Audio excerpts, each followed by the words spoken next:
now. You're listening to Diasporic Music on Black Power 96 with Melinda Francis, Norman Richmond. Lisa Watson is on the buttons, and we are just finished the Jazz Zone with T in Providence, doing another tremendous interview and show on Roberta Flack. Joining us on the line is Dr. Gerald Horne, who holds the John J. and Rebecca Moore's Chair of History and African American Studies at the University of Houston, who has recently moved to the Great White North, or some people would say the not so Great White North. And first of all, how are you doing today, sir? Hey, it's all good. How about you? Like Sam Cooke would say, wonderful. We are getting ready to tonight, March the 30th. They're holding the Juno Awards. And I believe the Juno Awards, aren't they? They're in Vancouver, aren't they, Melinda? I'm Correct. so out of it. Yeah, they are in Vancouver. And the Juno Awards are the Canadian Grammy Awards, and I have a history with the Juno Awards. We were agitating for Black music categories. We agitated for a Calypso Award, a Reggae Award, and the R&B Awards. And they gave the R&B, of course, and they gave the Reggae, and they refused to do the Calypso situation. And our group, Milton Blake and myself, Salome Bay and people like that, Daryl Hawaii, we petitioned them. We actually demonstrated against them. And they had another group, like neo-colonial group. They were opposed to us. They called us everything but, child of God. They might even say we were led by the Communist Party of Canada, But one of the things that happened was at the end, they sick this other group out, the Black Music Association of Canada. We were the Black Music Association, which was the official group, in the Black Music Association of Canada. They came out against us, and one of the quotes that I said that we are going after the organ grinder, not the monkey, and that was. That's how we had demonstrations against them. But and the Juno Awards are tonight, and we're going to be watching and see how it is. And what are your thoughts, Dr. Horne? Well, I've been following the pre-publicity about the awards, and what struck me, particularly in comparison with the Grammys of the United States, is the attention paid to First Nations or indigenous music, and the attention paid to South Asian music, particularly Punjabi music and rapping, for example. That is to say, this is just from skimming over CBC, Canadian Broadcasting, for example. Right. Well, I think they've got enough heat from not only our organizations, but the First Nations people have been on them for years and years, and the South Asian community is very, very influential.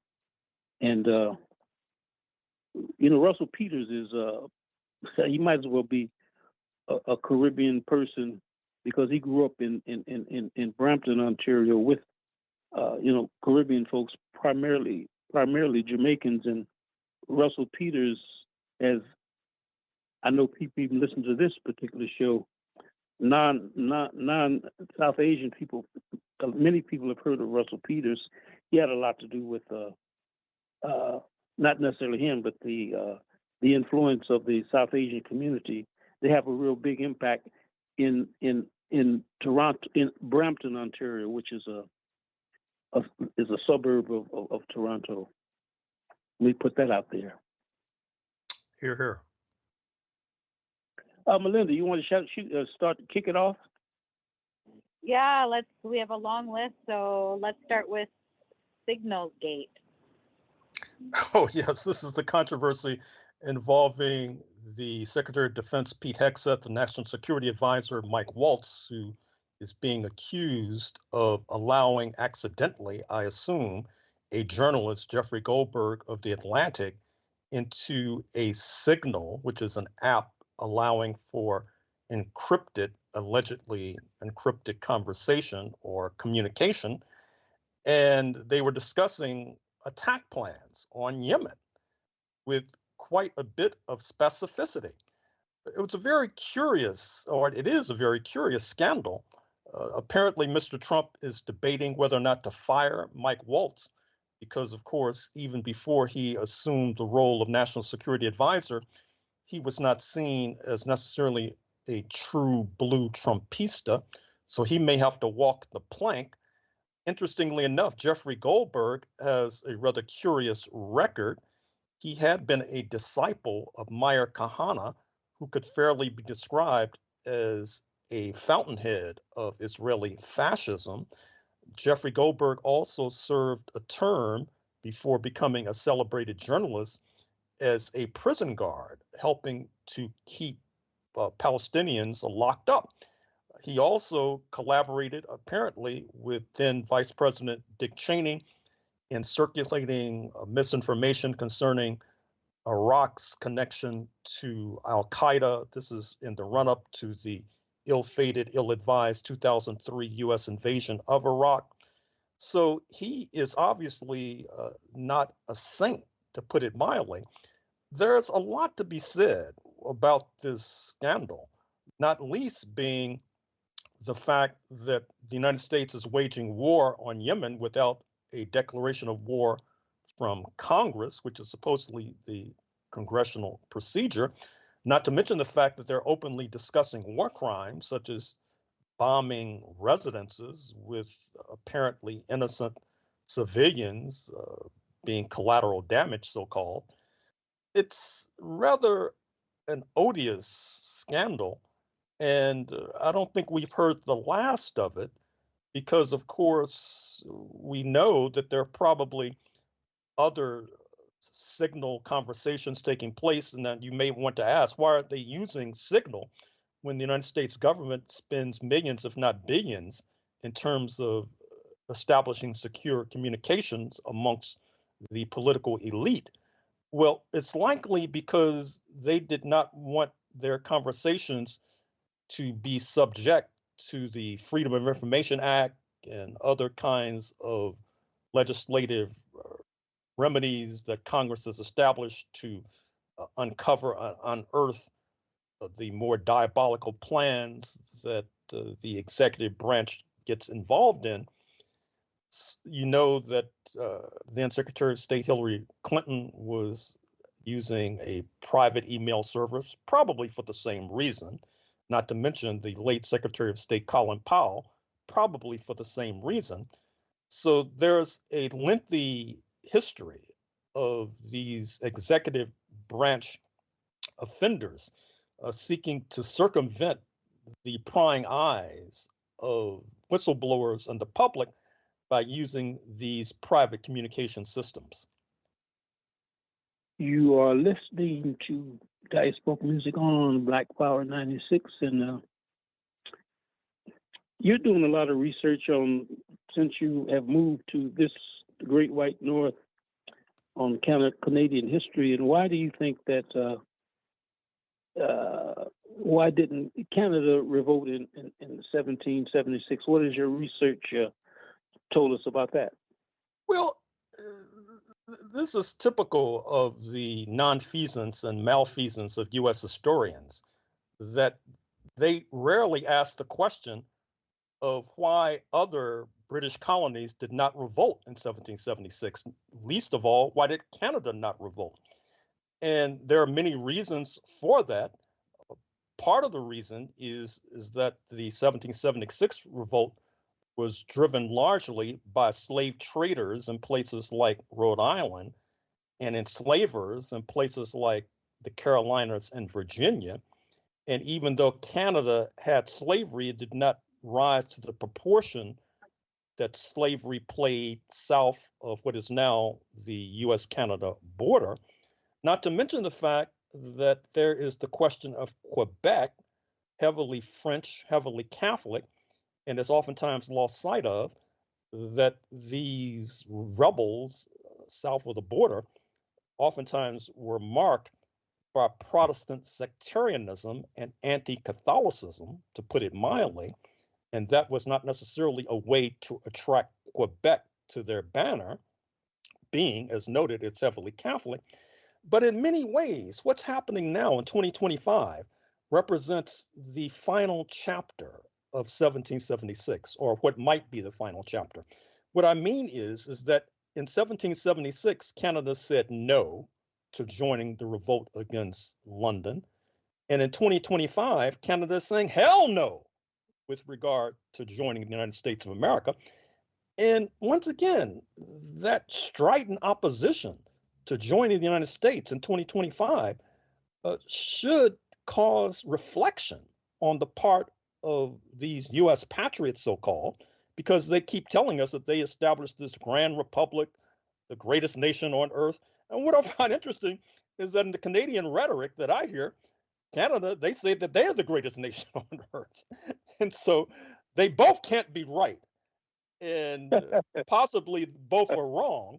But in any case, the United States patriots really need to think and rethink the impact of 1776. And certainly, I would say that those who were victimized by 1776, speaking of the indigenous and the enslaved Africans and their descendants in the first instance, obviously it's well past time for them to rethink 1776. Let me ask you this: what role did the weather? Some people maintain that the fact that Canada cannot grow cotton or sugarcane is a factor in the whole question of slavery in Canada. Is that true or false? Well, it's possible. I mean, following the weather reports here, people south of the border might be shocked to hear about these ice storms that are taking place in Ontario as we speak, for example. And obviously, that is not optimal conditions for plantation agriculture. It does allow, as it allowed for it to take place in London in the late 1500s, that is to say, for enslavers to bring Africans into London to act as household help. And in fact, as I've argued in my 16th century book, some of the first boosters of enslavement of Africans in London were elite women who felt that bringing enslaved people into the household could relieve them from household duties, for example. Just like you buy a dishwasher, for example, today to relieve yourself of certain onerous household duties. But in any case, I don't think, once again, and it's quite remarkable in 2025, that there's been so little interrogation on this side of the border, at least, with regard to the aftermath of 1776. And in fact, I'm still stunned and shocked by the fact that even though you have this elbows up movement in Canada, this strident opposition to the notion of Canada as a 51st state, Mark Carney, the current prime minister, and perhaps the future prime minister, says the very idea is crazy. They say it won't happen. But there's little interrogation of 1776, even by folks on the left. I find it rather baffling and puzzling being here in Canada. You're listening to Diasporic music on Black Power 96. I remember I had a Canadian.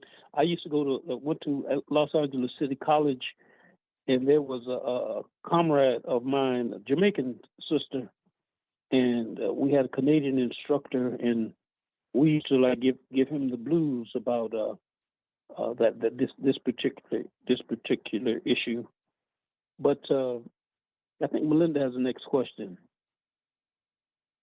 Yeah, Let's move to the Caribbean. We didn't get to the Cuban medics and Barbados objection to the sanctions. Well, U.S. Secretary of State Marco Rubio has been visiting in the last few days Jamaica and Guyana and Suriname. And high on his agenda, particularly on the first two nations, is pressuring them to get rid of Cuban medics, doctors, nurses. Mia Motley, the Prime Minister of Barbados, turned a thumbs down. I take it that Jamaica will do the same.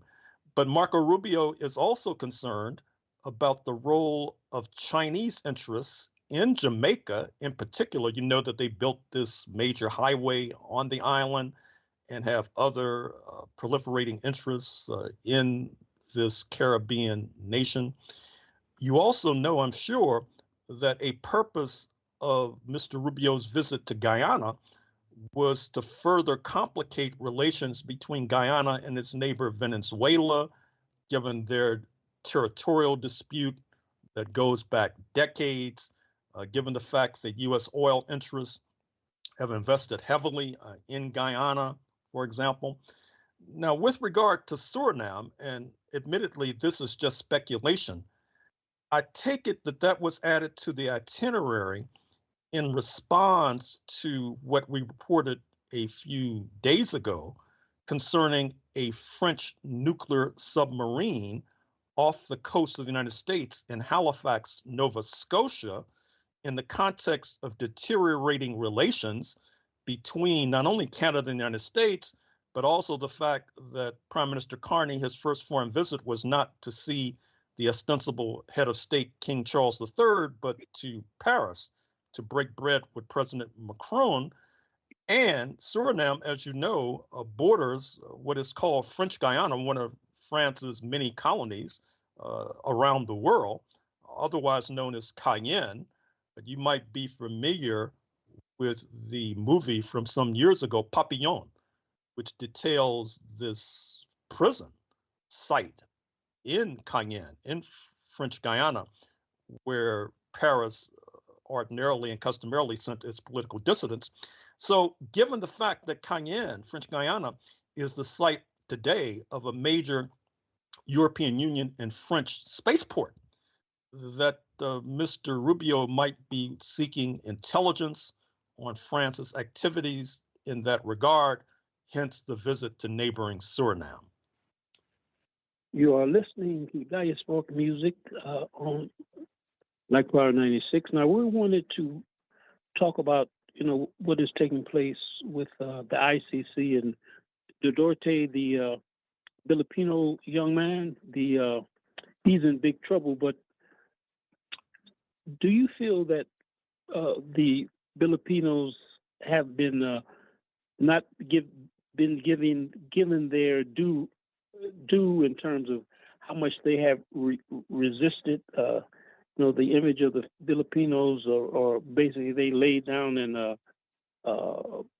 just took, U.S. the imperialists just walked in there and they were almost greeted with cheers and that type of situation, which is a complete myth. Could you talk about that?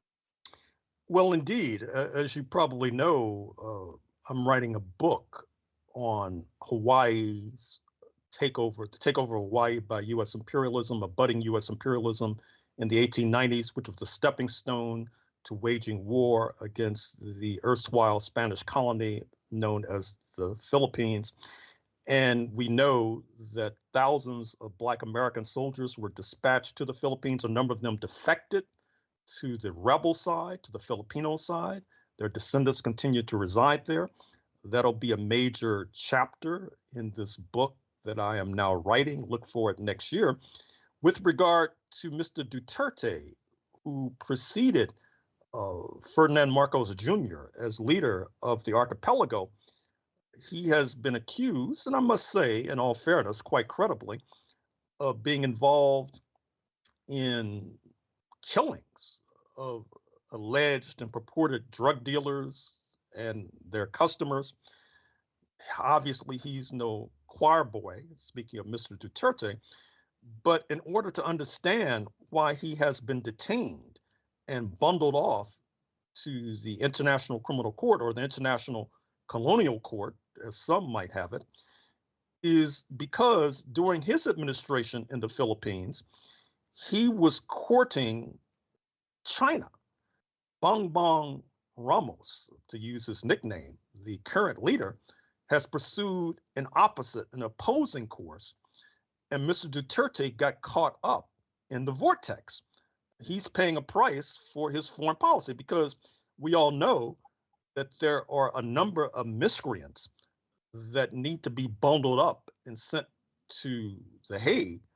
One, Donald J. Trump in the first instance, and you may know that in an interview that was just revealed today, Mr. Trump suggests that he might decide, contrary to the US Constitution, to go for a third term as president, which means that he could be in office until 2033. And of course, he might decide to go for a fourth term, which means that he could be in office until 2037, if he lives that long, of course. So these are some of the contradictions that we're grappling with regard to what has befallen Mr. Duterte, and also the danger that Philippines is now courting by deciding to be at the tip of the spear in terms of this attempt to destabilize the People's Republic of China.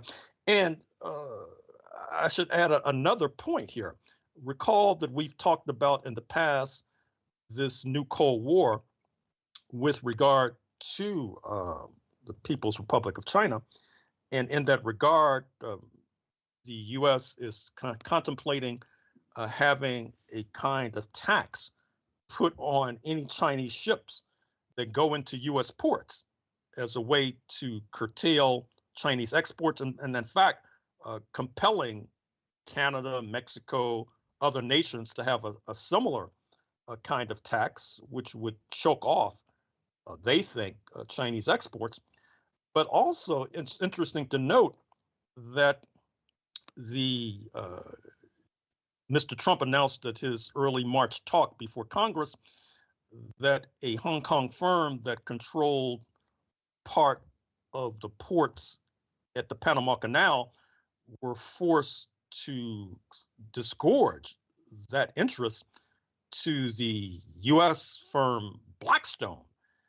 What he did not mention is that Blackstone has as a major investor a Nigerian billionaire by the name of Adebayo Ongelese, who is a founding partner and the chairman and chief executive officer of Global Infrastructure Partners, which is tied into Blackstone, which then was able supposedly to buy out this Hong Kong firm.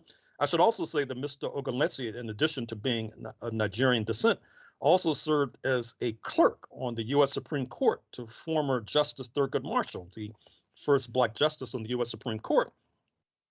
And as noted, he's a billionaire. However, China has now stepped in and is seeking to thwart this deal, to the consternation of Mr. Ongelesi and his partners at Blackstone.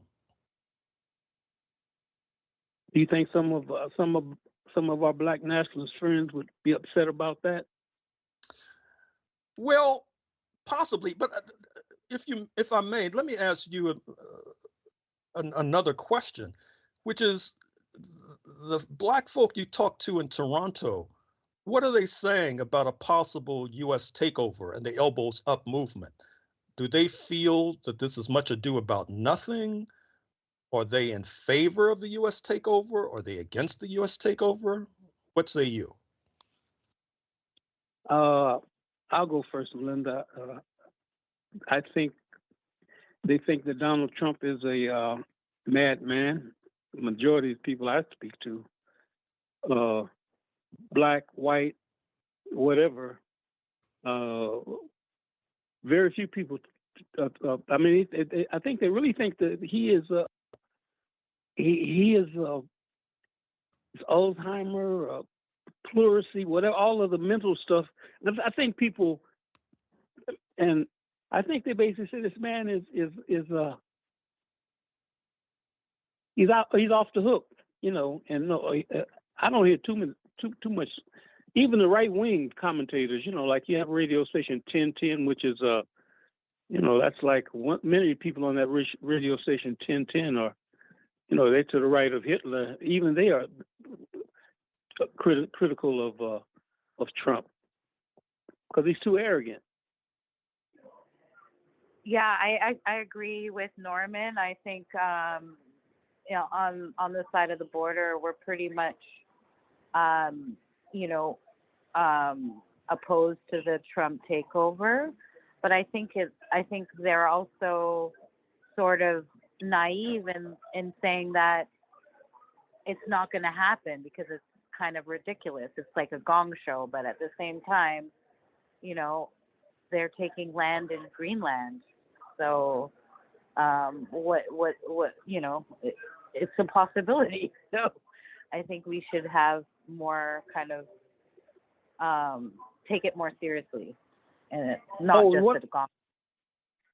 I don't want to cut you, Melinda, but one other thing, Dr. Horne, he's like puckering up Buttercup to Mark Carney. He's done interviews. He basically said, you know, I was talking to Mark, and Mark is basically saying, Mark has some. I can work with Mark, you know, but Polyev is the problem. He's an idiot, basically. He's going on record.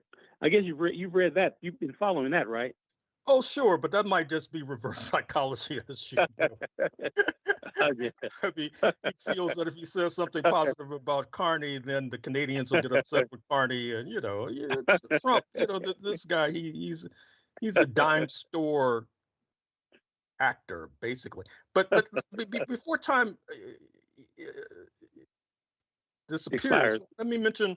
I've been following the case of Joshua Haldeman, the grandfather of Elon Musk. It's a white Atlantic story. He was born in Minnesota, migrates to Saskatchewan. In the 1930s, he's tied in with Tommy Douglas, who is sort of an icon of the Canadian left, and he moved to the right, to the so-called social credit movement. Then in 1949, 1950, he moves to South Africa because that's right after apartheid, and there's this idea afloat that South Africa will be the beacon of so-called white civilization. He has anti-Jewish currents. And of course, he is also behind the so-called technocracy movement, which his grandson is now embodying, the idea that the tech bros, for example, like Elon Musk, should be in charge of the government, not politicians, not anyone other than technicians, for example. So I heard that on Saskatchewan radio because, of course, he formerly lived in Regina, where he was a chiropractor, of all things. And I should also mention that the University of Toronto, in your backyard, they're raiding U.S. campuses, Yale University most recently, to recruit scholars who are disgruntled with the United States. And one in particular is Timothy Snyder, and you should pay attention to him. He's a dyed-in-the-wool Russophobe. And in fact, he's leaving the United States, not least because he's upset with Mr. Trump trying to effectuate an entente with Russia. He hasn't said that much about the overthrow of diversity, equity, inclusion. And in fact, the newest twist on the latter is that Mr. Trump is pressuring foreign firms that do business with the United States, like French firms, to also overthrow diversity, equity, and inclusion. And I assume that will be extended to Canadian firms as well. So Mr. Trump is exporting Trumpism, but Timothy Snyder, who will be in your fair city, is mostly concerned with his policy towards Ukraine. And that bespeaks the contradiction in Canadian politics, which is oftentimes lost sight of, is that you have these hardcore Ukrainian rightists, as embodied by former number 2 Chrystia Freeland, who have untoward impact on Canadian foreign policy to the nation's detriment. And I want to say, as far as Saskatchewan is concerned, the young man who started Contrast, which was a black weekly newspaper, his roots are, after Africa were Oklahoma, and his family moved from Oklahoma to Saskatchewan, and there's a link between Oklahoma and Saskatchewan in relationship to African people, as you know. Indeed. How much time do we have, Melinda? Are we out of time? We're out of time, but maybe you want to comment on March Madness as we're ending March. Oh, well, my Houston Cougars are still in the running, although it's going to be difficult to bet against Duke, I'm afraid to say. Duke isn't Duke? Didn't Oakley not Oakley went to Duke, didn't he? Charles Oakley? Yes. I don't think so. But Elton Brand, Grant Hill, Yeah. Jay Williams, the list is long. Well, Duke is where Randy Weston did his. They published Randy Weston's book and all of that, right? Absolutely. All right, so we'll tune in. We're looking forward to hollering at you next week, sir. Good luck to you. Thank you. I'd like to thank Lisa Watson and Melinda for holding everything down. And anything else, Melinda? We state these facts only to let you know that those of us who are revolutionary, Pan-Africanists, is not because we love revolution. It is historically determined, and we have no alternative but to follow history and to use history for the benefit of our people. Power to the people.